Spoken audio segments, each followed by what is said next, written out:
Las palabras de Valeria cayeron en el silencio de la sala, como pedazos de hielo arrojados sobre una superficie de cristal. O cuidas a los niños tiempo completo, o buscas otro lugar para vivir. No gritó, no alteró el tono de su voz, no había necesidad.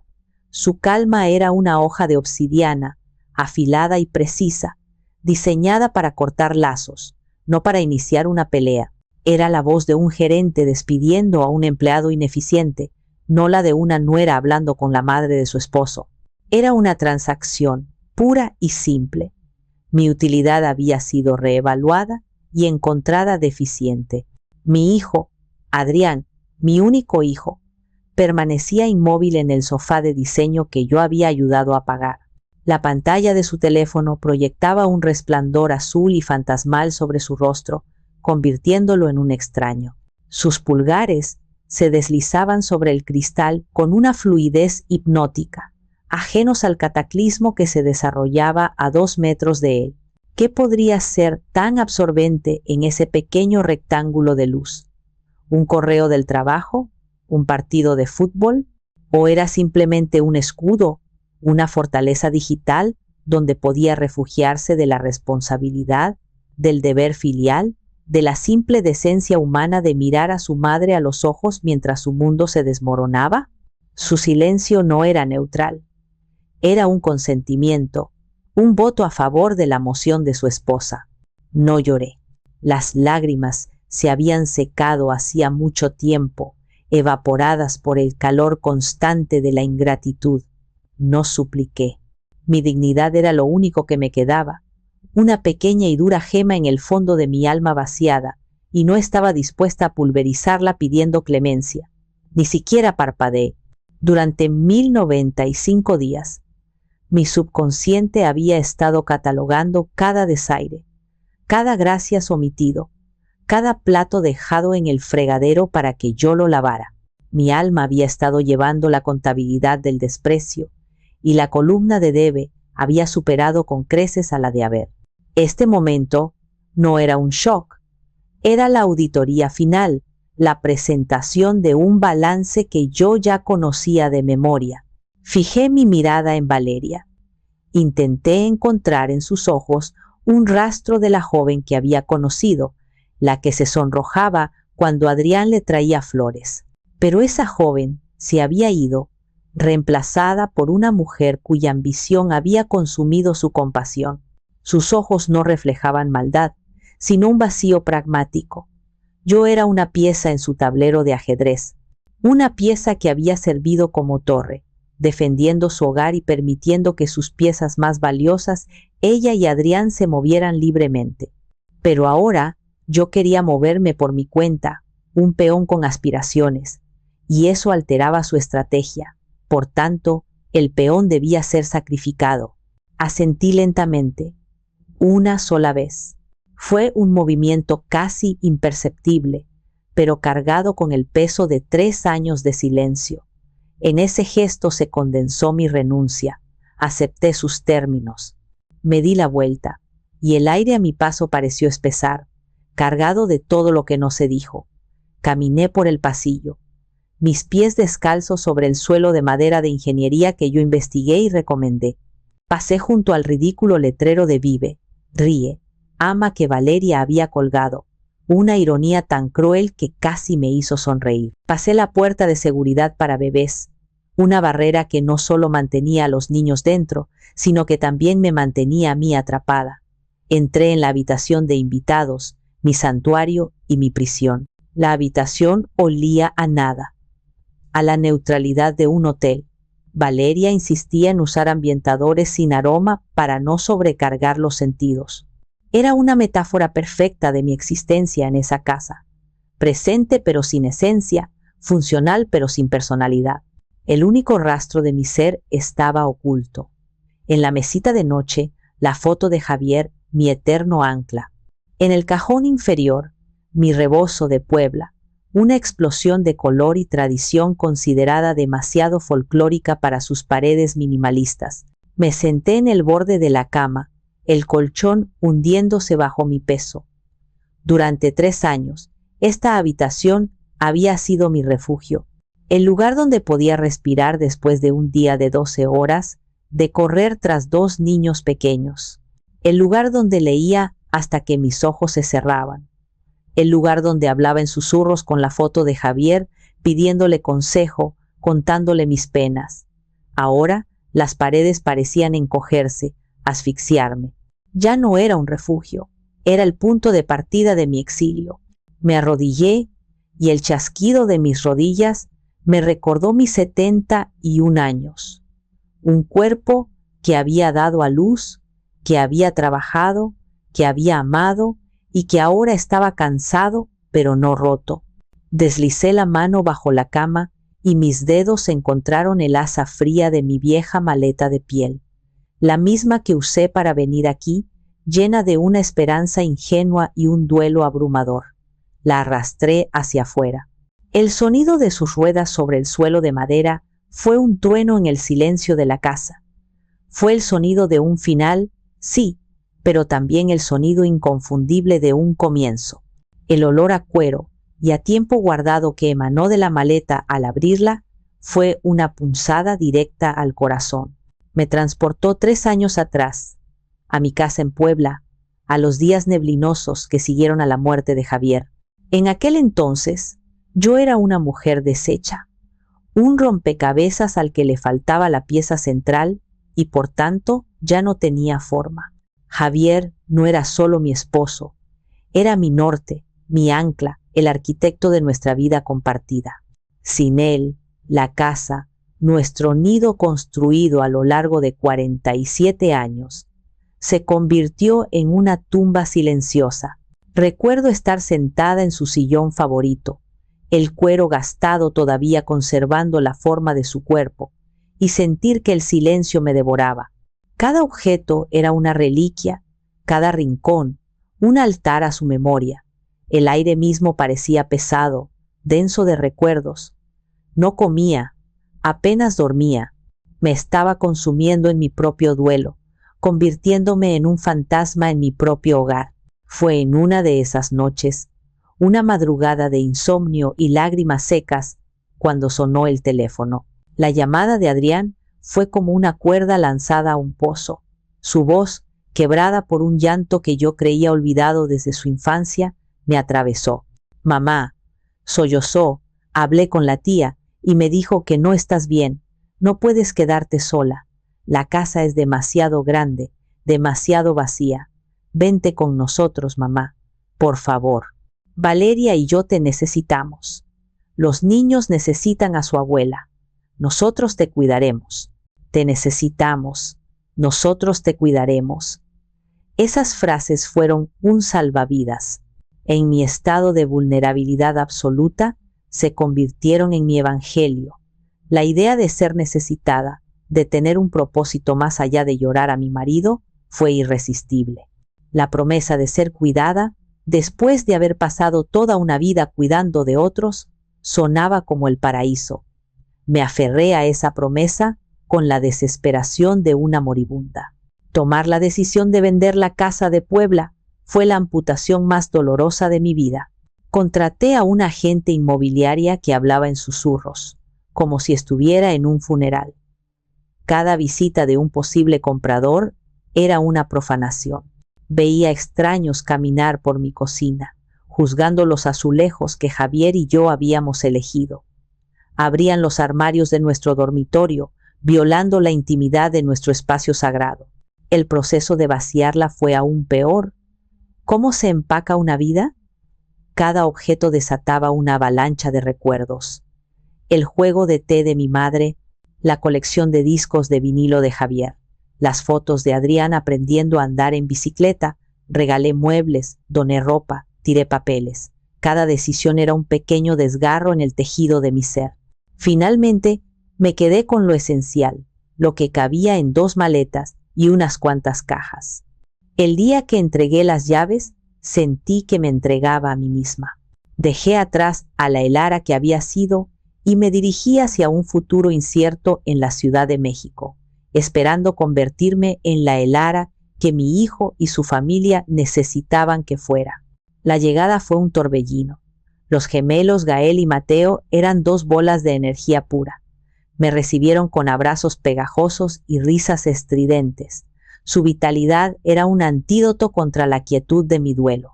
La casa de Santa Fe era moderna, impersonal. Olía a pintura fresca y a nuevo. Era el polo opuesto de mi hogar en Puebla. No tenía historia, no tenía alma, pero tenía vida, y en ese momento era lo que más necesitaba. El plan, verbalizado tantas veces, parecía sensato. Quédate aquí, mamá. Adáptate a la ciudad, a estar con nosotros, decía Adrián. Y cuando te sientas lista, buscamos un departamentito lindo para ti aquí cerca. Así tienes tu independencia. Pero estamos a 5 minutos. Valeria asentía, sonriendo. Será perfecto, suegra. Nos ayudamos mutuamente. Me sumergí de cabeza en el rol de abuela. Me levantaba antes que nadie para preparar biberones. Cambiaba pañales, cantaba canciones de cuna, leía cuentos hasta quedarme ronca. Empujaba el cochecito doble por los parques de Santa Fe, tan diferentes a los zócalos de mi ciudad. Era un trabajo agotador, física y emocionalmente, pero me sentía útil. Sentía que estaba pagando mi estancia con amor y servicio. Pero los meses pasaban y la conversación sobre mi departamentito se fue espaciando. Al principio eran excusas lógicas. Esperemos a que pase la temporada de lluvias, mamá. Luego se volvieron más vagas. Ahora estamos con muchos gastos. No es buen momento para que asumas una renta. Finalmente, el tema simplemente desapareció de la conversación. Como un río que se seca, la promesa de mi independencia se evaporó, dejando solo el lecho seco de la realidad. Esta casa ya no era una estación de paso, era mi destino, y mi rol en ella ya no era el de invitada de honor, sino el de personal doméstico indispensable. Mientras continuaba empacando, de manera metódica y casi automática, ropa interior en un lado, blusas en otro, mi mente de contadora, esa parte de mí que nunca se jubiló del todo, proyectaba un libro mayor en mi cabeza. No era un acto de rencor, sino de autopsia.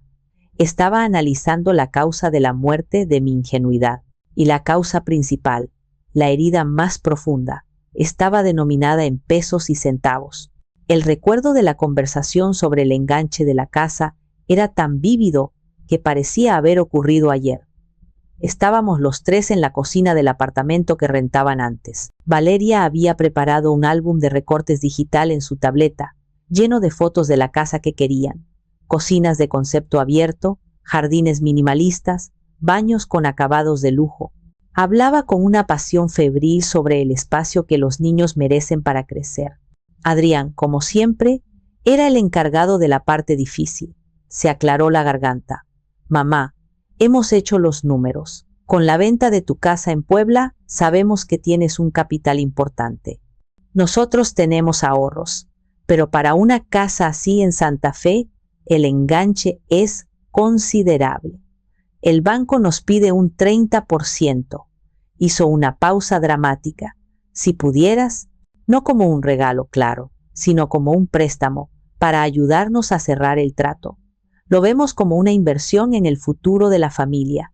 En tus nietos, Valeria intervino, su voz como la miel. Imagínelo, suegra, una habitación para usted con su propio baño, un jardín donde pueda plantar sus flores. Sería nuestro hogar, pero también el suyo. Estaríamos todos juntos. Préstamo, inversión. Usaron las palabras correctas, las que apelaban tanto a mi corazón de madre como a mi prudencia de contadora. ¿Qué mejor inversión que la felicidad y seguridad de mi única familia? Al día siguiente, fui a mi banco y firmé la orden de transferencia. 850,000 pesos. Una cifra que representaba décadas de trabajo, de frugalidad, de sueños compartidos con Javier. El dinero desapareció de mi cuenta y reapareció como ladrillos y cemento en una dirección que no era la mía. No hubo un pagaré, ni un acuerdo escrito. Fue un pacto sellado con un abrazo de mi hijo y un beso en la mejilla de mi nuera. Un pacto que ellos olvidaron al día siguiente, Pero esa fue solo la primera de muchas sangrías. La inscripción de los gemelos en el Green Meadows Bilingual Preschool fue otra. Valeria me mostró el folleto.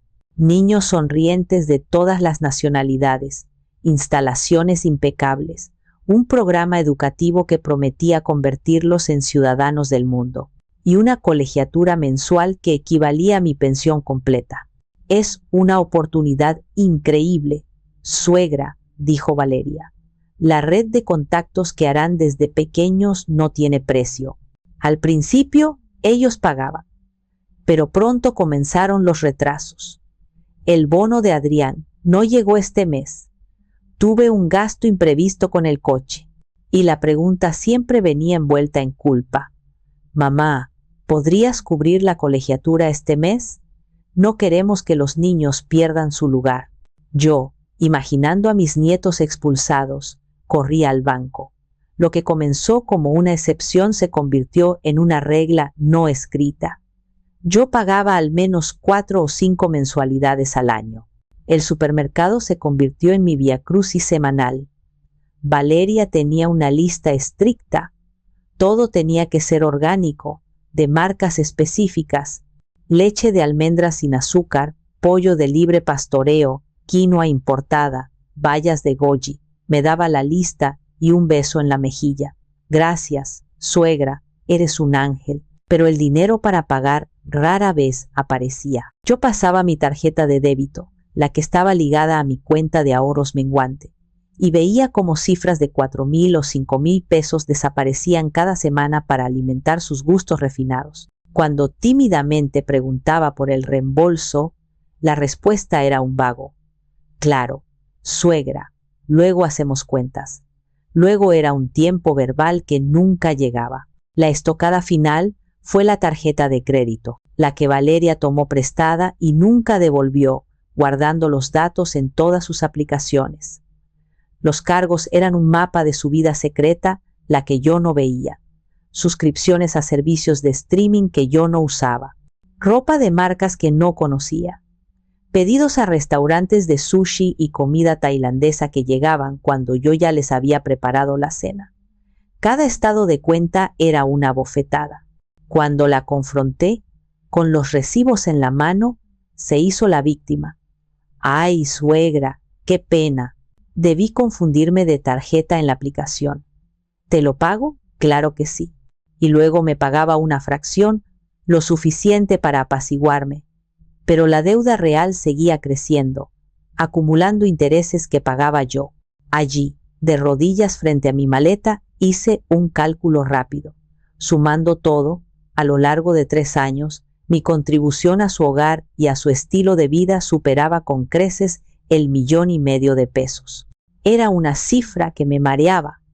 Yo no había sido una ayuda. Había sido el banco, el patrocinador silencioso. Y como cualquier patrocinador cuyo financiamiento se detiene, me habían mostrado la puerta. Mientras guardaba mis pocas pertenencias, los recuerdos que más dolían no eran los de las grandes cifras, sino los de las pequeñas humillaciones. El dinero era tangible, cuantificable, pero el desprecio era un veneno sutil que se había filtrado en mi día a día, envenenando el aire que respiraba. Era la muerte por 1000 cortes, y cada corte había dejado una cicatriz invisible en mi alma. El incidente del rebozo fue, quizás, el más profundo. Javier me lo había comprado en un viaje que hicimos a Pátzcuaro por nuestro 30º aniversario. Era una obra de arte, tejido en telar de cintura por una artesana purépecha, con un diseño de mariposas monarca en hilos de seda brillantes. Era mi tesoro. Al mudarme, lo colgué con orgullo en el pasillo principal. Era mi declaración silenciosa de identidad, un recordatorio de mi hogar, de mi historia, del amor de mi vida. Un día volví de pasear a los niños y no estaba. El clavo seguía allí, pero el rebozo había desaparecido. Mi corazón se detuvo. Lo busqué por toda la casa con una creciente desesperación. Finalmente, encontré a Valeria en la sala, dirigiendo a un hombre de mantenimiento que colgaba un lienzo enorme, una impresión sin alma de unas hojas de monstera grises. Valeria, ¿dónde está mi rebozo?, pregunté, mi voz apenas un susurro. Ella se giró, su rostro una máscara de amabilidad condescendiente. Ah, hola, suegra, lo guardé. Está bien doblado en el cajón de arriba de tu armario. Me sonrió, esperando mi gratitud. Decidí que necesitábamos algo más cohesivo, más contemporáneo. Este cuadro le da un toque tan chic al espacio, ¿no crees? Lo otro era un poco folclórico. Folclórico, usó la palabra como si fuera un insulto. Mi tesoro, mi recuerdo, la obra de arte de una mujer indígena, reducido a un adjetivo despectivo. No discutí, simplemente fui a mi cuarto, abrí el cajón y lo saqué. Lo abracé contra mi pecho y sentí que abrazaba a Javier. Esa noche lloré en silencio, no por un pedazo de tela, sino por el borrado sistemático de mi existencia. Luego estuvo mi cumpleaños, mi 70º cumpleaños. En Puebla habría sido una gran fiesta. Mis amigas, mis primas, mis comadres, música, mole, alegría. Aquí esperaba al menos una pequeña celebración. Un pastel, quizás. Adrián me llamó por la mañana desde el aeropuerto. Iba de viaje de negocios. Felicidades, ma. Te quiero, fue todo. Valeria estuvo en llamadas todo el día. Yo cuidé a los niños, les preparé la comida, los bañé, los acosté. A las 8 de la noche, ella salió de su oficina, bostezando. Uf, qué día. Voy a pedir una ensalada y me voy a dormir. Valeria, dije tímidamente, hoy es mi cumpleaños. Ella se detuvo y me miró, y vi un destello de pánico en sus ojos, seguido de una rápida recomposición. Claro que sí, suegra. Felicidades. Ah, y con tanto trabajo se me fue por completo. Mañana, sin falta, lo celebramos. Te compro un pastelito. Por supuesto, mañana nunca llegó. El día siguiente fue un día como cualquier otro. El pastelito nunca se materializó. Me sentí como una tonta por haber esperado algo. La lección era clara. Mi vida, mis hitos, no figuraban en su agenda. Y la lista seguía. Las veces que cocinaba durante horas un platillo elaborado solo para que ellos llegaran tarde, sin avisar, y dijeran ya cenamos algo en la calle. Las veces que limpiaba a fondo la casa, y ellos entraban con los zapatos sucios sin darse cuenta. Las veces que les contaba una anécdota, y sus ojos vidriosos se clavaban en sus teléfonos, asintiendo mecánicamente sin escuchar una sola palabra. Cada uno de estos momentos era un grano de arena. Por sí solos eran insignificantes, pero acumulados durante 3 años, habían formado una duna pesada, asfixiante, que amenazaba con sepultarme. Mientras cerraba la cremallera de la maleta, el sonido metálico fue definitivo. No era solo el cierre de un equipaje, era el cierre de un capítulo de mi vida. Un capítulo donde permití que mi valor fuera dictado por otros, donde acepté los cortes y las humillaciones a cambio de la ilusión de una familia. Estaba equivocada. Una familia de verdad no te hace invisible. Te ve, te celebra y sobre todo te respeta.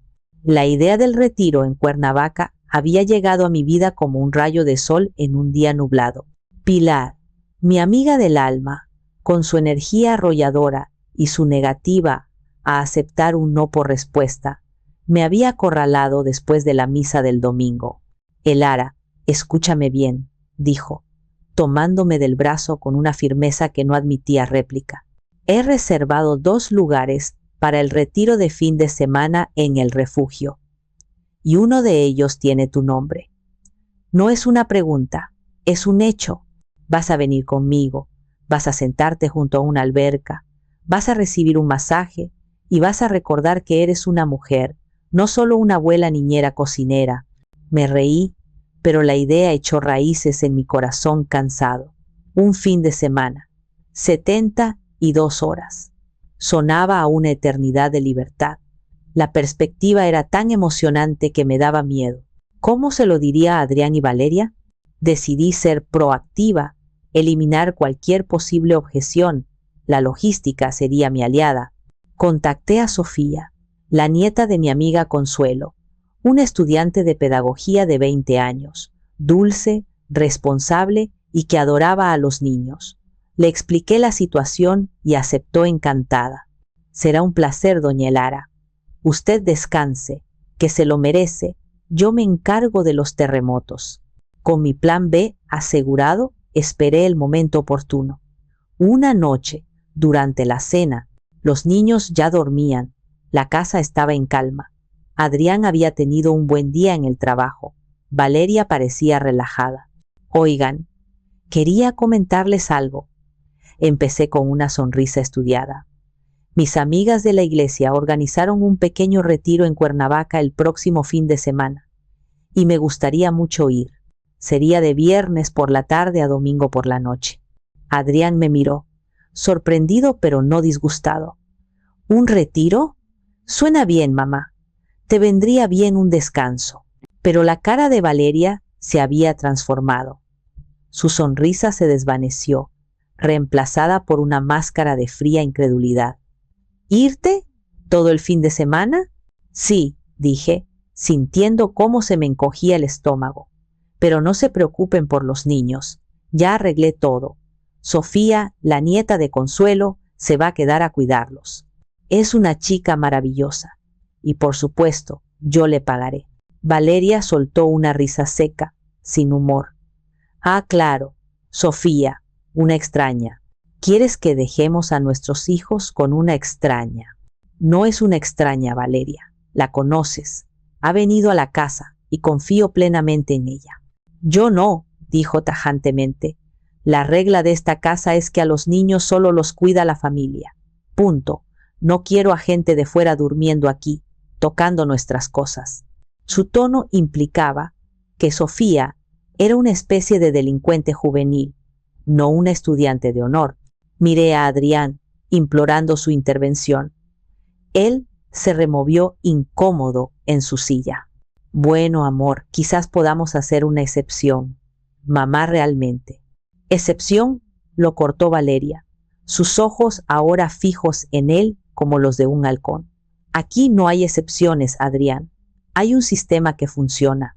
Tu mamá nos ayuda y gracias a eso ambos podemos trabajar y sacar esta casa adelante. Si ella se va, el sistema se cae. ¿O piensas cancelar tu viaje a Monterrey de la próxima semana para cuidar a tus hijos? Adrián se calló. La mención de su propio viaje lo desarmó. Sentí una oleada de ira, algo que rara vez me permitía. Valeria, no soy parte de un sistema, soy tu suegra, y he estado aquí todos los días durante 3 años, sin un solo día libre. No estoy pidiendo un mes en Europa, estoy pidiendo 2 noches en Cuernavaca. Creo que me lo he ganado.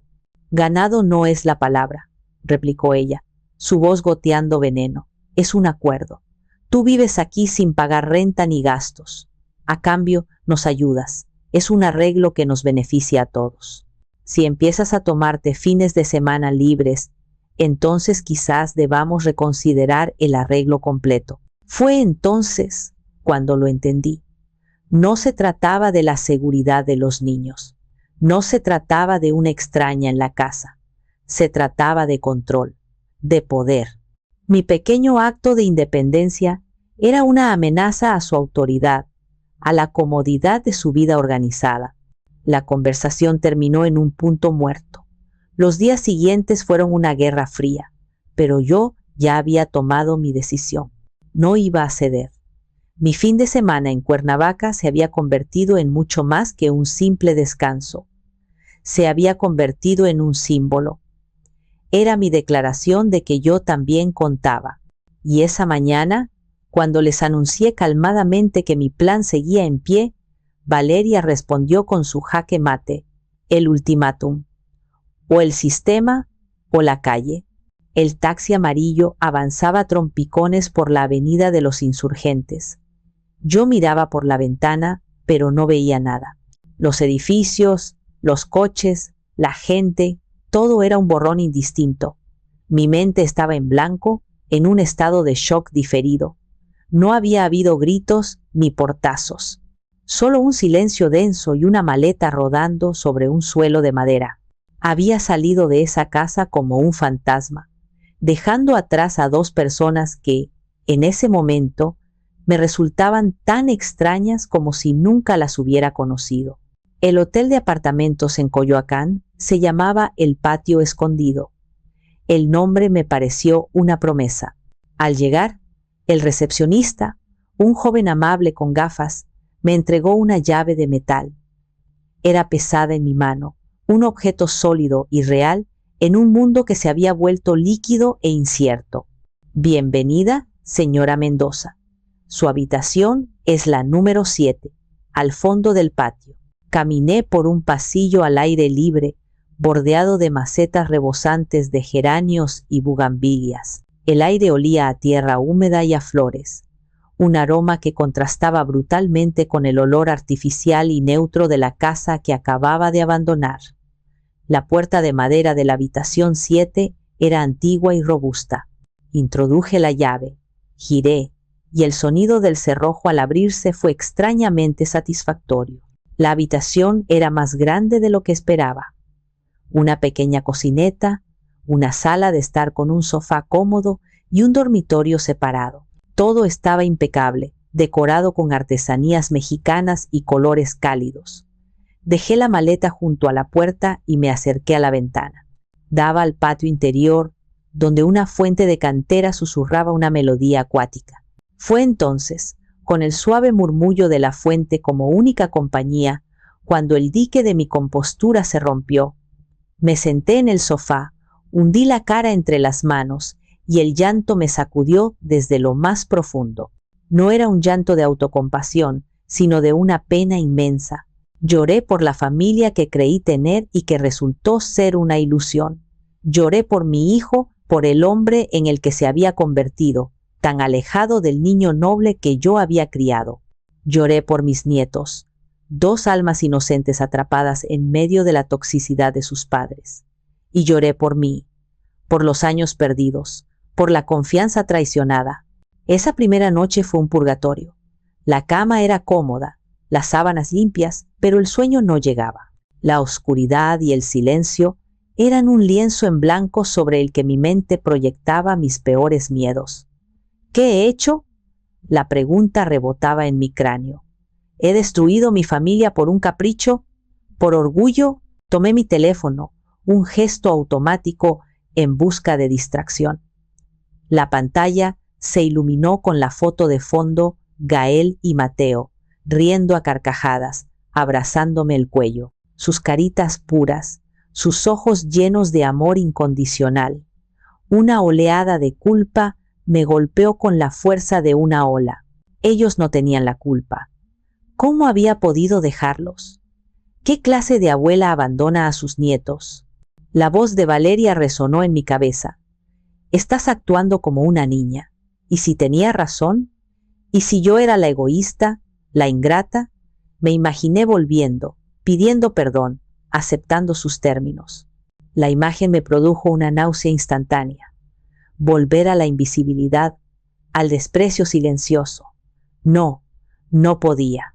Pero, ¿cuál era la alternativa? Esta soledad aplastante. Agotada, cerré los ojos, buscando refugio en la memoria, y allí estaba Javier. No una imagen estática, sino un recuerdo vivo. Estábamos en nuestra cocina de Puebla, años atrás. Yo estaba furiosa por un desplante de uno de sus hermanos. Quería llamarle y decirle unas cuantas verdades. Javier me escuchó pacientemente y luego me tomó de las manos. Sus manos eran grandes y callosas por su trabajo de electricista, pero su tacto era siempre suave. Elara, mi vida, me dijo, su voz tranquila y profunda. La gente te tratará como tú les permitas que te traten. Tu paz interior es tu bien más preciado. No es negociable. Nunca dejes que nadie, ni siquiera la familia, te la robe a cambio de nada. Quien te ama de verdad, protege tu paz, no la usa como moneda de cambio. Sus palabras, pronunciadas hacía más de una década, cruzaron el tiempo y el espacio para anclarse en mi corazón atribulado. Tu paz no es negociable. Y yo la había estado negociando durante 3 años, vendiéndola a plazos a cambio de una ilusión de pertenencia. Me incorporé en la cama. La culpa no había desaparecido, pero ahora tenía un contrapeso. No se trataba de egoísmo, se trataba de supervivencia. No se trataba de abandonar a mis nietos, sino de negarme a ser destruida. Mi partida no había sido un acto de ira, sino de autopreservación. La serpiente de la duda todavía estaba allí, pero su veneno ya no parecía tan potente. En el silencio de esa habitación de hotel por primera vez, empecé a escuchar mi propia voz, y no iba a permitir que nadie la silenciara de nuevo. La luz de la mañana siguiente me encontró despierta, con una claridad mental que no había sentido en años. La noche de tormenta emocional había limpiado el aire. Ya no había espacio para la duda, solo para la acción. Me vestí con ropa cómoda, salí y caminé hasta un pequeño café que había visto el día anterior, uno con el prometedor nombre de El Amanecer. Pedí un café americano, fuerte y sin azúcar, y un plato de chilaquiles verdes. Mientras comía, sentí una energía que creía perdida. Era la energía de la autonomía. Saqué mi libreta y mi bolígrafo, y tracé un plan de batalla. No era una estrategia de guerra, sino de liberación. Una serie de pasos para desenredar mi vida de la de ellos, para cortar los hilos invisibles, pero increíblemente fuertes que me habían mantenido atada. De vuelta en el hotel, con una segunda taza de café en la mano, comencé mi ofensiva silenciosa. La primera llamada fue al centro de atención a clientes de BBVA. La música de espera parecía interminable, dándome tiempo para que los nervios afloraran. ¿Y si me hacían demasiadas preguntas? ¿Y si necesitaban la aprobación de Adrián? Respiré hondo, recordando las palabras de Javier. Cuando finalmente una operadora contestó, mi voz salió sorprendentemente firme. Buenos días. Mi nombre es Elara Mendoza. Deseo cancelar inmediatamente todos los pagos automáticos domiciliados a mi cuenta de cheques. Permítame un momento, señora Mendoza, dijo la voz profesional al otro lado. Hubo un tecleo rápido. Veo aquí pagos para la Comisión Federal de Electricidad, para Telmex, para el sistema de televisión por cable IZCI y para el mantenimiento del condominio residencial La Cima. ¿Desea cancelar todos? Todos y cada uno de ellos, respondí. La lista de sus responsabilidades que yo había asumido era más larga de lo que recordaba. Cada nombre era un pequeño peso que se levantaba de mis hombros. Entendido, señora. El cambio se verá reflejado en 24 horas. ¿Algo más en lo que pueda ayudarla? Sí, dije, gracias. Colgué y sentí la primera oleada de poder. La segunda llamada fue a American Express. Esta requería más delicadeza. Buen día. Llamo para solicitar la cancelación de una tarjeta adicional asociada a mi cuenta Platino. La tarjeta está a nombre de la señora Valeria de Mendoza. El agente fue cortés. Por supuesto, señora Mendoza. ¿Podría indicarme el motivo? ¿La tarjeta fue extraviada o robada? No, respondí, eligiendo mis palabras con cuidado. La razón es personal. Simplemente estoy revocando la autorización de uso.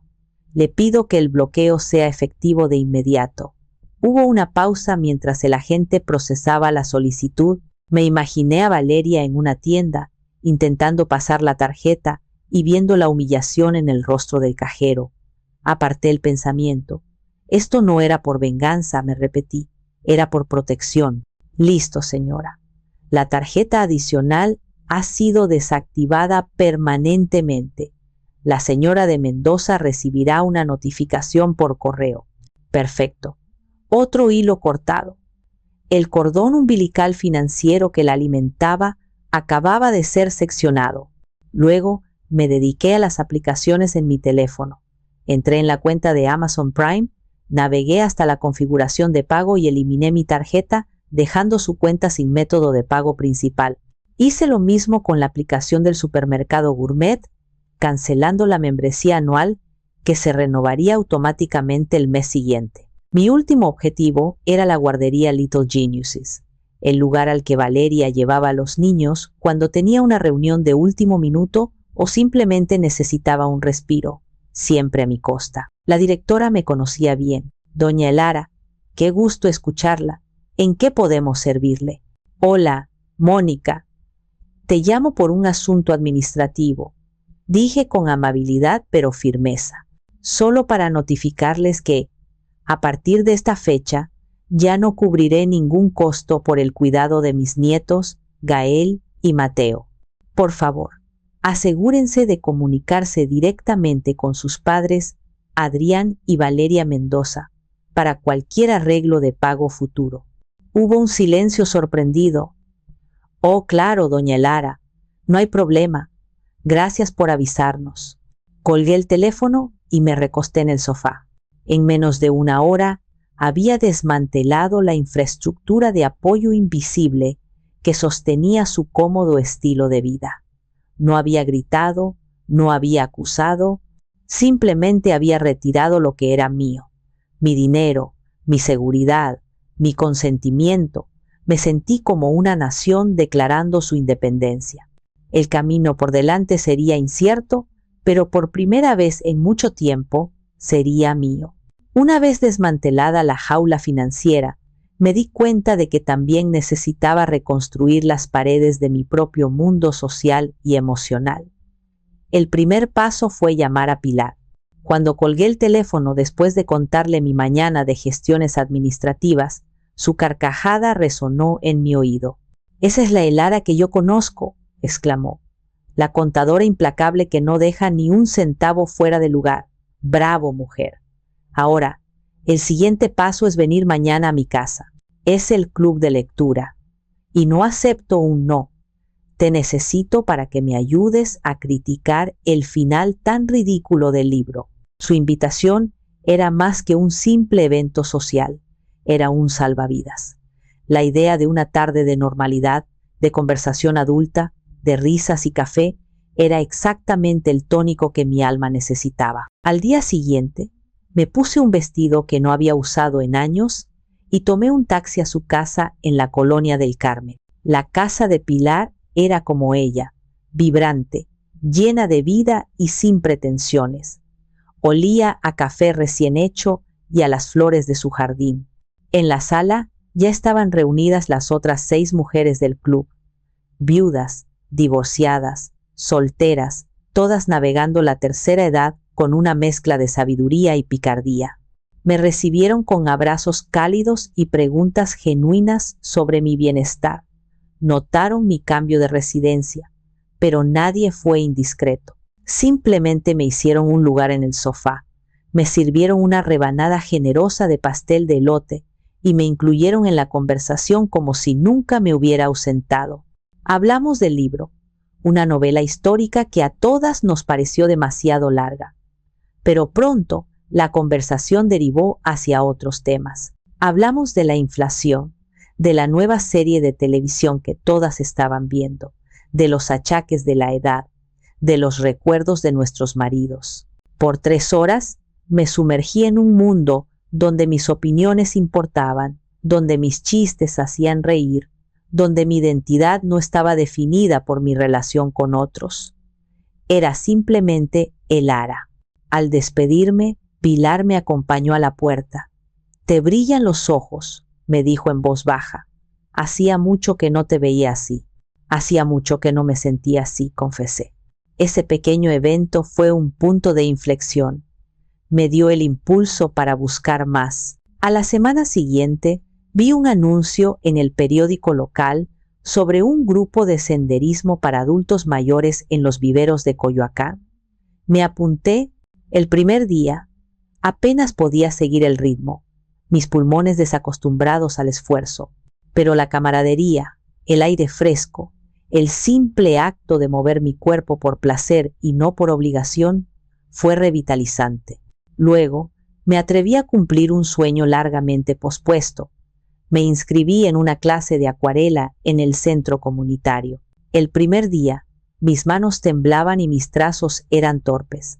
Pero la maestra, una mujer paciente de cabello plateado, me animó. No se preocupe por el resultado, doña Elara. Disfrute del proceso, del color, del agua. Y lo hice. Descubrí un placer casi infantil en mezclar colores, en ver cómo el pigmento se expandía sobre el papel húmedo. Pintaba flores, paisajes de mi memoria de Puebla, los rostros de mis nietos. Pintar se convirtió en mi terapia, una forma de expresar todo lo que no podía decir con palabras. En mi libreta, la lista de cosas que olvidé que amaba crecía cada día. 5. La conversación que no gira en torno a pañales o caricaturas. 6. El silencio elegido, no el silencio impuesto por la indiferencia. 7. Aprender algo nuevo. 8. El cansancio físico que viene de la alegría, no de la servidumbre. Estaba redescubriendo a la mujer que había sido sepultada bajo capas de mamá, suegra y abuela.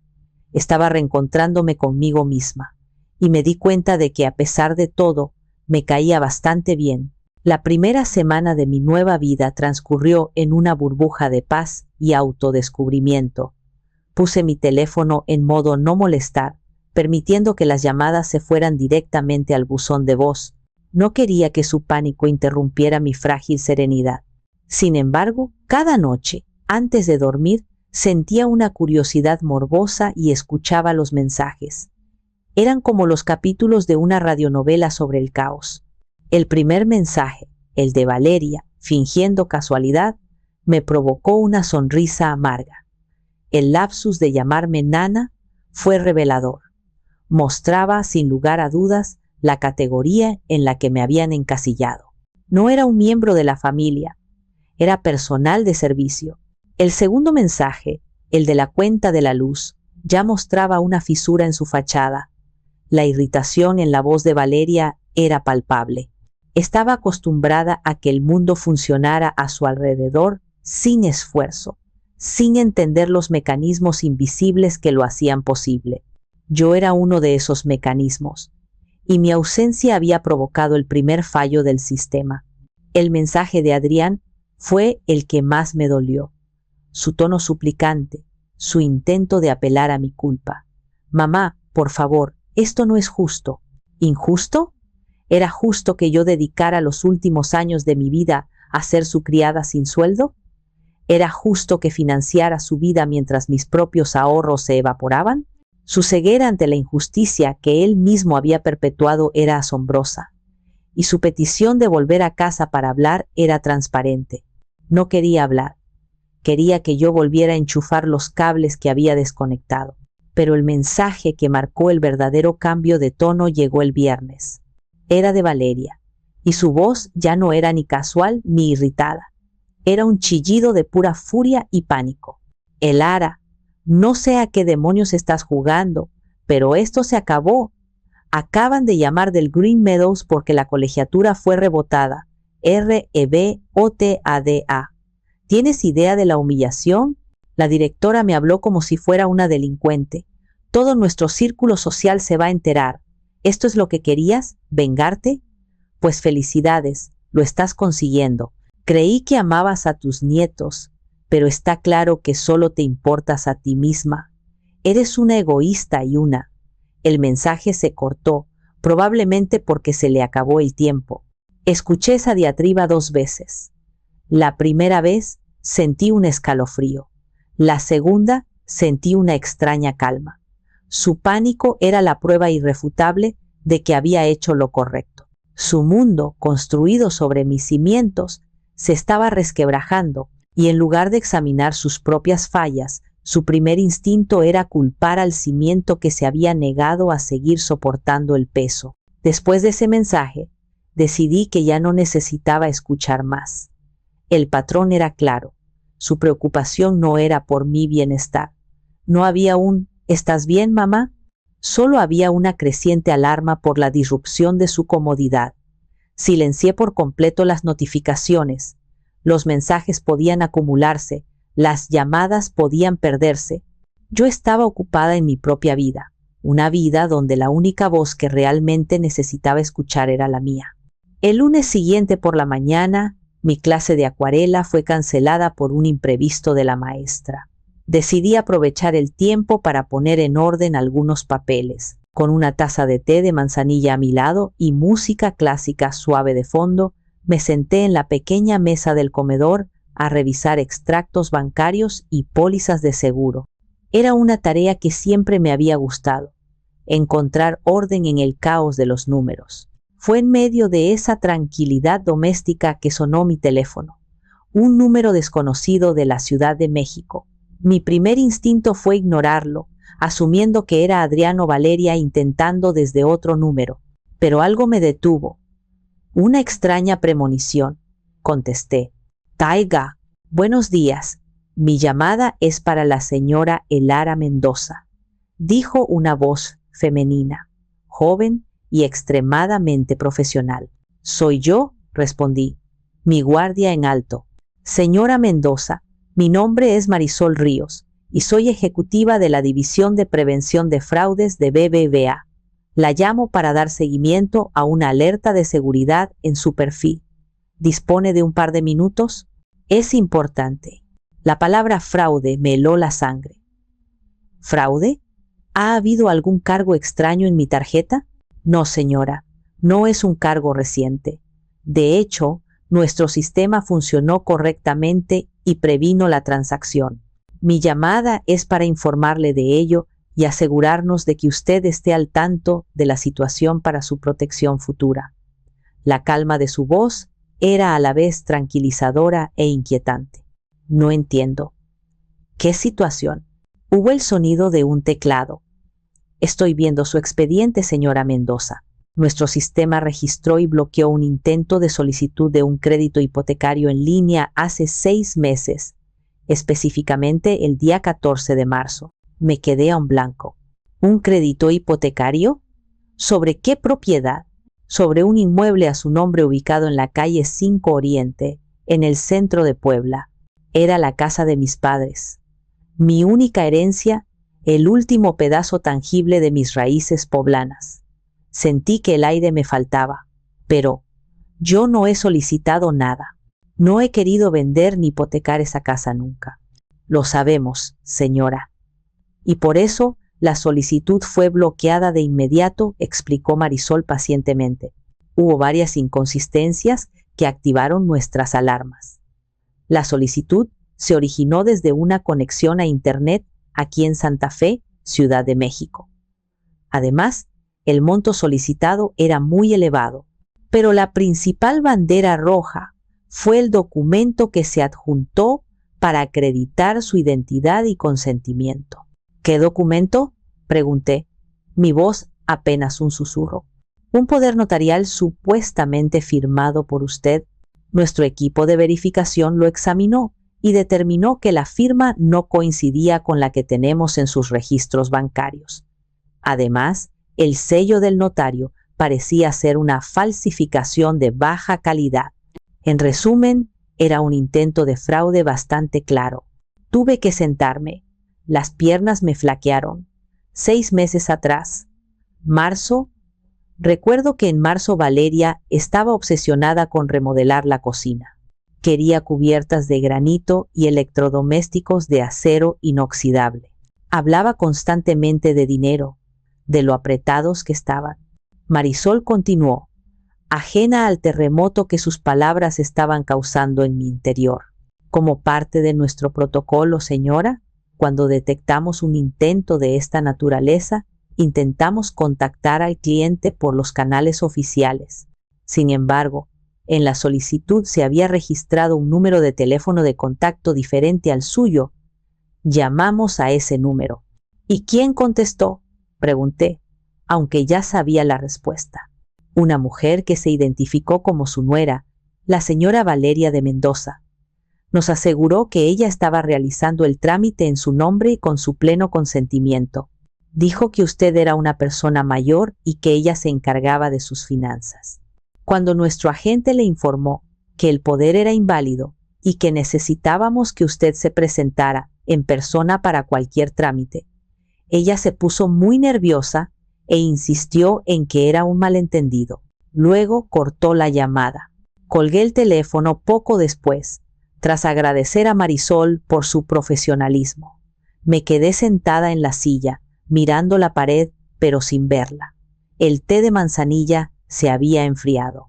La música clásica seguía sonando, una banda sonora surrealista para el momento más oscuro de mi vida. La traición ya no era una cuestión de sentimientos heridos o de ingratitud. Había cruzado una línea. Había entrado en el territorio del delito. Intentaron robar el legado de mis padres. Usaron mi amor y mi confianza como un disfraz para cometer un fraude. La imagen de Valeria, sonriéndome mientras me pedía dinero para el supermercado, se superpuso con la imagen de ella, falsificando mi firma, intentando despojarme de mi seguridad. El dolor se transformó en una furia fría, una resolución de hielo. Esto ya no era un drama familiar, era una cuestión de justicia. El temblor de mis manos había sido reemplazado por una firmeza gélida. Marqué el número del despacho del licenciado Armando Figueroa. Su secretaria me reconoció de inmediato. Doña Elara, qué gusto. ¿En qué podemos ayudarla? Necesito una cita urgente con el licenciado, por favor. Es un asunto de máxima importancia. Me dio una cita para la mañana siguiente. Pasé el resto del día en un estado de concentración absoluta. Reuní todos los documentos que tenía, estados de cuenta antiguos que mostraban las transferencias, recibos de colegiaturas que había guardado. Incluso busqué en mis correos electrónicos cualquier comunicación relevante. Iba a esa reunión preparada para la guerra. El despacho de Armando era un santuario de orden y tradición. Libros de derecho encuadernados en piel, muebles de madera oscura, el olor a papel antiguo y a café. Me recibió con un abrazo paternal. ¿Qué pasa, Elara? Me tenías preocupado. Nos sentamos y sin preámbulos le conté la historia completa. Empecé con la mudanza, detallé la hemorragia financiera, el ultimátum, mi partida y culminé con la llamada del banco del día anterior. Puse sobre su escritorio los documentos que había traído. A medida que hablaba, el rostro amable de Armando se endurecía. Se quitó las gafas, las limpió con un pañuelo y sus ojos, cuando se encontraron con los míos, ardían de una indignación justa. Esto es una barbaridad, Elara, dijo, su voz grave retumbando en la silenciosa oficina. El abuso de confianza es una cosa, la explotación financiera es otra, pero el intento de fraude con un poder notarial falso, eso es un delito federal. Podríamos iniciar un proceso penal ahora mismo. No quiero eso, Armando, dije, y la decisión era firme. Adrián es mi hijo. A pesar de todo, no quiero verlo en la cárcel. Pero necesito protegerme. Necesito asegurarme de que nunca, nunca más puedan tocar lo que es mío. Entendido, dijo, asintiendo. Entonces, actuaremos con inteligencia y de forma preventiva. Lo primero es blindar tu patrimonio, y eso empieza con tu testamento. Estoy de acuerdo. Quiero cambiarlo por completo. Le expliqué mi plan. El fideicomiso. La Fundación para Madres Solteras en Puebla, una causa que siempre me había conmovido. Y la beca para aprendices de electricista, en honor a la profesión que Javier tanto amaba y respetaba. Armando escuchaba, tomando notas. Cuando terminé, me miró con una mezcla de tristeza y admiración. Javier estaría tan orgulloso de ti, Elara. Estás transformando una situación horrible en algo positivo, en un legado de generosidad. Es lo que él hubiera querido, respondí. Nuestro dinero fue ganado con sudor y honestidad. Quiero que su destino final refleje esos valores. Redactó los documentos con una eficiencia impresionante. Mientras firmaba cada página, sentía que estaba firmando mi declaración de independencia definitiva. Cada trazo de la pluma era un acto de autoafirmación. Al final Armando me entregó una copia. Guarda esto en un lugar seguro, me aconsejó. Y ahora sobre Adrián y Valeria. Mi recomendación es que no tengas más contacto directo. Si te buscan, si te amenazan, me llamas. A partir de ahora, yo soy tu muralla. Salí de su despacho sintiéndome más ligera que nunca. Tenía un escudo legal, un plan para mi legado y, lo más importante, la certeza de que había recuperado el control total de mi vida. Esa noche no podía dormir. Daba vueltas en la cama, la conversación con Armando repitiéndose en mi cabeza. Estaba protegida legalmente, pero sentía que faltaba algo. Faltaba que la verdad saliera a la luz. No en un tribunal, sino en el tribunal de la opinión pública, en nuestro pequeño universo de familia y amigos. Valeria y Adrián se habían escudado en la narrativa de que yo era una abuela difícil, una carga que ellos soportaban con santa paciencia. Era hora de presentar mi propia versión.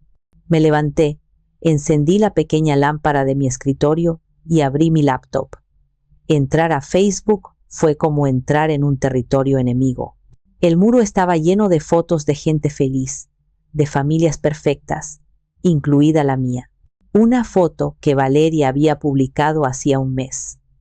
Los 4, sonriendo en un restaurante, con el pie de foto tarde en familia con la mejor abuela del mundo. La hipocresía me revolvió el estómago. Empecé a escribir. Las palabras fluían con una facilidad que me sorprendió. No era la ira la que escribía, era una tristeza profunda y una necesidad de ser escuchada. Queridos amigos y familia, comencé, mi corazón latiendo con fuerza. He estado ausente últimamente y creo que les debo una explicación. Escribo esto con el corazón pesado, no para buscar compasión ni para iniciar una guerra, sino porque el silencio a veces puede ser cómplice de la injusticia, y ya no puedo permitirme ser cómplice de mi propio dolor. Narré mi historia con una honestidad brutal pero sin adornos dramáticos. Hablé del duelo, de mi mudanza, de la promesa de un nuevo comienzo. Hablé de los 3 años de servicio incondicional, describiendo mi día a día, desde el amanecer hasta el anochecer, al cuidado de mis nietos. Hablé de mi contribución financiera, no con cifras exactas, sino refiriéndome a ella como los ahorros de toda una vida, invertidos con amor en el bienestar de mi familia. Luego, abordé el punto de quiebre. Después de más de 1000 días, sin un solo descanso, pedí permiso para tomarme un fin de semana. Un pequeño respiro para recargar el alma. La respuesta que recibí fue un ultimátum. O renunciaba a mi descanso y continuaba con mis deberes a tiempo completo, o debía abandonar el hogar que había ayudado a construir. Con una tristeza que no puedo describir, elegí mi dignidad. Concluí con un mensaje que trascendía mi situación personal. Comparto esto porque sé que no estoy sola. Sé que hay muchas personas, especialmente mujeres de mi generación, que entregan sus años dorados al servicio de sus hijos y nietos y a menudo son vistas como una conveniencia en lugar de como seres humanos con sus propias necesidades y sueños. A todas ellas quiero decirles, su paz importa, su vida importa. No es egoísmo poner límites, es un acto de amor propio, y nunca es demasiado tarde para empezar a vivir para uno mismo. Releí el texto varias veces. Mis manos temblaban. Publicar esto era cruzar el Rubicón. Era prender fuego a los puentes, pero los puentes ya estaban quemados. Yo solo estaba iluminando las ruinas. Con un último respiro profundo, hice clic en el botón publicar. Cerré la laptop de golpe, como si pudiera contener la explosión que sabía que vendría. Me senté en la oscuridad, escuchando el latido de mi propio corazón. Había lanzado mi verdad al mundo. Ahora solo podía esperar. El sábado siguiente, la explosión llegó a mi puerta. Yo estaba intentando pintar una acuarela de las jacarandas en flor, pero mis manos no dejaban de temblar. Mi publicación en Facebook había causado un maremoto. Mi teléfono no había parado de vibrar con notificaciones de me gusta, de comentarios de apoyo, de mensajes privados de amigas y primas expresando su shock y su solidaridad. Sabía que era solo cuestión de tiempo. Cuando llamaron al timbre, mi corazón dio un vuelco, pero no me sorprendió. A través del intercomunicador, la voz de Adrián sonó distorsionada y urgente. «Mamá, somos nosotros. Abre, por favor, necesitamos hablar». Respiré hondo. «Suban», dije, mi voz más firme de lo que me sentía. Abrí la puerta y los dejé entrar, pero me quedé de pie en el umbral de la pequeña sala, creando una barrera invisible. No los invité a sentarse. Valeria entró primero. Su rostro era una máscara de furia contenida. Iba vestida impecablemente, como siempre, pero había ojeras oscuras bajo sus ojos y una tensión en su mandíbula que ni el maquillaje podía ocultar. Adrián la seguía, con la mirada perdida y los hombros caídos. «¿Estás contenta?», fue lo primero que dijo Valeria, su voz un siseo bajo. «¿Te sientes orgullosa de ti misma? Has convertido nuestra vida en un circo. Mis amigas me llaman, la gente me mira en la calle. Has humillado a tu propia familia. La única que ha humillado a esta familia eres tú, Valeria», respondí, mi voz tranquila. «Yo solo he dicho la verdad». «¿Tu verdad?», se burló. «Tu verdad es la de una vieja resentida y manipuladora. Nosotros te acogimos, te dimos un hogar cuando no tenías a dónde ir. Me dieron una habitación a cambio de mi trabajo, mis ahorros y mi libertad. Eso no es un hogar, Valeria, es un internado». Adrián finalmente habló, su voz suplicante. «Mamá, por favor, no hagas esto más grande. Borra la publicación. Diremos que fue un malentendido, que estabas pasando por un mal momento. Podemos arreglarlo». «No hay nada que arreglar, Adrián. Hay cosas que se rompen y no tienen arreglo», dije, mirándolo fijamente. Fue entonces cuando Valeria jugó su última carta, la más desesperada de todas. Cambió su postura. La furia se disolvió y fue reemplazada por una fragilidad teatral. Se llevó una mano al vientre, una pose sacada de una telenovela. «Hay algo más», susurró, sus ojos llenándose de lágrimas de cocodrilo. «No quería decírtelo así, pero... Elara, creo que estoy embarazada». Adrián la miró, claramente sorprendido por esta nueva táctica, pero se recompuso rápidamente y asintió. «Es muy pronto, mamá, pero hemos tenido algunos síntomas. Estamos muy asustados. Con la situación como está, no sabemos cómo vamos a poder con otro bebé. Ahora, más que nunca, te necesitamos». Me quedé mirándolos en silencio. La manipulación era tan torpe, tan insultante. Sentí una oleada de desprecio tan intensa que me sorprendió a mí misma. «Vaya», dije, mi voz goteando un sarcasmo que no sabía que poseía. «Qué increíble coincidencia. Justo ayer me encontré a tu prima, la doctora Denise Larios, en el supermercado, la ginecóloga. Tuvimos una charla muy agradable. Me contó lo mucho que le costó a su esposo convencerla de tener un tercer hijo. Dijo que con 2 era suficiente. Y también mencionó que te vio la semana pasada en una revisión de rutina y que todo estaba perfectamente normal. No mencionó nada sobre un posible embarazo. De hecho, creo recordar que dijo que te acababa de poner un DIU nuevo». El silencio que siguió fue absoluto. La cara de Valeria pasó del blanco al rojo en segundos. Adrián abrió y cerró la boca como un pez fuera del agua. Los había atrapado en su propia mentira de la forma más humillante posible. La fragilidad de Valeria se hizo añicos y la furia regresó, esta vez sin control. «Eres una bruja», gritó, «una vieja malvada, pero esto no se va a quedar así. Hablamos con un abogado. Nos abandonaste. Te vamos a demandar». Fue entonces cuando reí. Una risa genuina, liberadora. «Adelante», dije, sonriendo. «Demándenme. Estoy segura de que a su abogado le encantará ver la copia de la solicitud de crédito hipotecario fraudulenta que intentaron hacer a mi nombre. Mi abogado, el licenciado Figueroa, la tiene en una carpeta muy bonita, junto con los estados de cuenta de todas mis contribuciones a su hogar. Así que por favor, demándenme, hagan mi día. Esa fue la palabra final, la bala de plata. Valeria se quedó sin habla, su rostro una mezcla de shock y pánico. Adrián parecía que iba a desmayarse. Por primera vez, entendieron que el juego había terminado, que la mujer dócil y servil a la que habían explotado durante 3 años ya no existía. Ahora, si me disculpan, dije, caminando hacia la puerta y abriéndola de par en par, tengo una acuarela de jacarandas que me está esperando, y a diferencia de ustedes, ellas no me quitan la paz. Salieron sin decir una palabra más, 2 espectros derrotados. Mientras cerraba la puerta, sentí el clic del cerrojo como una victoria. La guerra había terminado, y yo había ganado.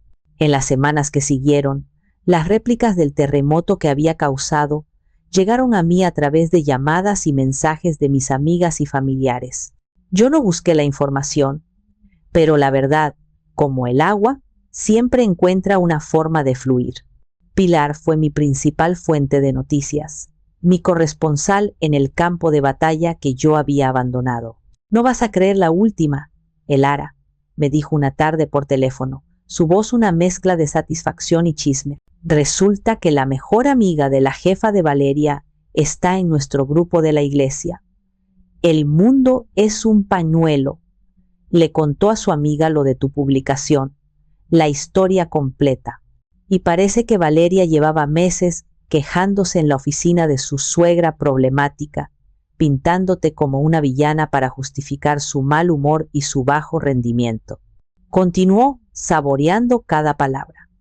Cuando la jefa se enteró de la verdad y de que Valeria había mentido, la llamaron a una reunión.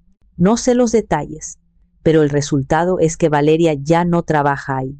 Oficialmente, renunció para dedicarse a su familia. Extraoficialmente, la corrieron por ser una mentirosa y un elemento tóxico. La noticia no me produjo alegría, sino una sensación de inevitabilidad. Las mentiras tienen patas cortas, solía decir mi madre. Las consecuencias para Adrián fueron más sutiles, pero igualmente profundas. Mi cuñado, su tío, un hombre recto y de valores firmes, lo llamó y tuvieron una conversación muy seria. Me enteré de que le dijo, fallarle a tu madre es fallarle a la memoria de tu padre. No sé cómo puedes mirarte al espejo. El ostracismo familiar fue su castigo. Las invitaciones a eventos familiares cesaron. Las llamadas se volvieron puramente formales. Lo habían aislado, no por mi petición, sino por su propia y vergonzosa inacción. La presión financiera, sin mi colchón y con Valeria desempleada, los aplastó. Una prima lejana que vivía en su mismo condominio me contó que habían puesto en venta la camioneta de lujo, que ya no usaban las áreas comunes con la misma arrogancia que se les veía discutiendo en el estacionamiento. Estaban probando el sabor amargo de la realidad, una realidad que mi dinero y mi trabajo les habían permitido ignorar durante demasiado tiempo. No me regodé en su miseria. Cada noticia era una punzada de tristeza por la familia que pudimos haber sido, pero también era una confirmación. La confirmación de que mi decisión, aunque dolorosa, había sido la correcta. El universo, a su manera lenta y a veces cruel, tiene una forma de equilibrar las cuentas. Pasaron los meses. El verano dio paso al otoño, y las calles de Coyoacán se tiñeron de tonos dorados. Mi vida encontró un ritmo sereno. Mis mañanas eran para Pancho, mi perro rescatado, y nuestros largos paseos. Mis tardes eran para mis acuarelas, mis libros y mis amigas. Me uní como voluntaria a la biblioteca del barrio, leyendo cuentos a los niños 2 veces por semana. Encontré un propósito no en ser necesitada, sino en ser útil por elección propia. Una tarde de noviembre, mientras estaba sentada en un banco del parque viendo a Pancho jugar, vi una figura familiar acercándose. Era Adrián. Estaba más delgado y había una humildad en su postura que nunca antes había visto. Se detuvo a unos metros de distancia, como si no se atreviera a invadir mi espacio. «Hola, mamá», dijo en voz baja. Pancho ladró una vez, y luego se sentó a mi lado, mirándolo con recelo. «Hola, Adrián», respondí, mi voz tranquila. Sostenía una bolsa de papel en la mano. «Te traje esto, de la panadería en Puebla. Sé que te gustan las conchas de vainilla de ahí». Había conducido 2 horas de ida y 2 de vuelta solo por un pan de dulce. El gesto era tan inesperado que me desarmó. «Gracias», dije, y señalé el espacio a mi lado en el banco. Se sentó, manteniendo una distancia respetuosa.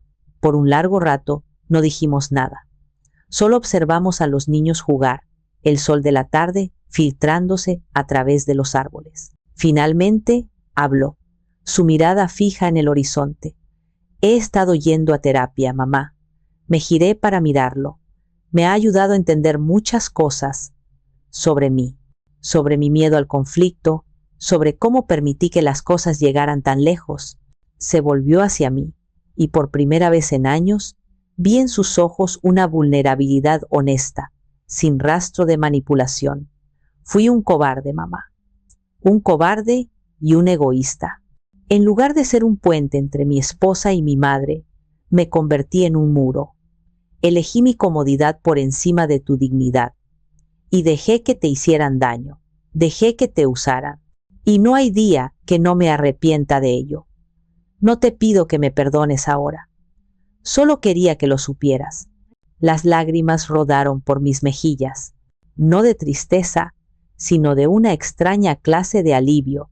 Era la disculpa que había anhelado escuchar, no porque necesitara su validación, sino porque demostraba que, en el fondo de ese hombre perdido, todavía quedaba un rastro del hijo que yo había criado. «Te perdono, Adrián», susurré, «pero perdonar no es olvidar. La confianza es un cristal muy frágil, y el nuestro se hizo añicos». «Lo sé», dijo, asintiendo, «y si me lo permites, me gustaría pasar el resto de mi vida tratando de pegar los pedazos, aunque nunca vuelva a ser igual». Esa tarde, mientras el sol se ponía, Adrián y yo compartimos una concha de vainilla en un banco del parque. No hablamos del futuro, no hablamos de Valeria, solo hablamos del presente, de Pancho, de mis pinturas, de su nuevo trabajo. Fue el primer ladrillo de un puente nuevo, construido sobre las ruinas del antiguo. No sé si ese puente resistirá el tiempo, pero por primera vez sentí una pequeña esperanza. Mi historia tuvo un final inesperado, una posibilidad de reconciliación que nunca busqué pero que la vida me presentó. Y ahora les pregunto a ustedes, quienes han escuchado mi viaje con tanta amabilidad, ¿creen que el amor de una madre debe tener límites? ¿Hice bien en darle a mi hijo la oportunidad de empezar de cero? ¿O hay traiciones que simplemente no se pueden perdonar? Su sabiduría y sus experiencias enriquecen esta conversación, así que por favor, déjenme saber lo que piensan en los comentarios. Gracias por acompañarme hasta el final. Si esta historia tocó alguna fibra en su corazón, si les hizo reflexionar, les pido que le den un me gusta y la compartan. A veces, una historia compartida puede ser la luz que alguien más necesita para encontrar su propio camino. Y no olviden suscribirse al canal para más relatos que exploran las complejidades del corazón humano, porque al final del día son estas verdades, por dolorosas que sean, las que nos conectan y en última instancia nos liberan.